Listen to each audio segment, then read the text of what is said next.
basic profile of the applicant. Right. And now the legislation, I think, is going to change what you're actually able to do. So can you just talk about that vis-a-vis the whole credit card industry, how they're going to be able to differentiate credit cards one from the other, given all the new rules that are... Yeah, you still can.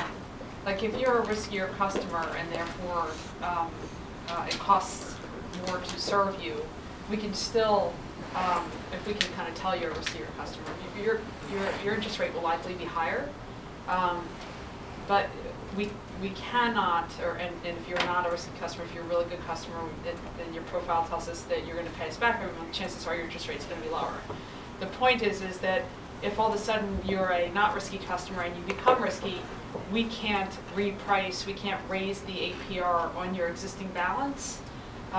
Credit card companies can only raise your interest rate on purchases going forward after they've given you notice that they're about to do so.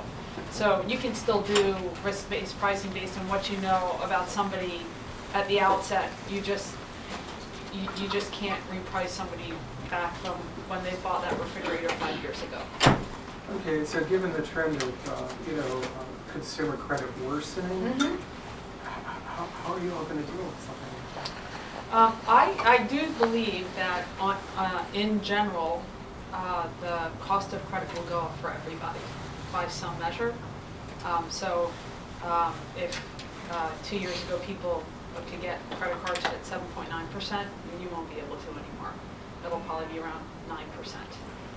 That the result of this legislation, while good for some and definitely protect some, will increase the cost of credit for most. So does there need to be an enhanced value proposition for people to buy off on that? Yes and no. So I think that the case is that competitively, I'm sure, I mean, it's like we're playing a competitive marketplace. I'm not sure that anybody's going to be able to get anything better from the competition. So it's kind of like, hey, the cost of credit has just gone up across the board.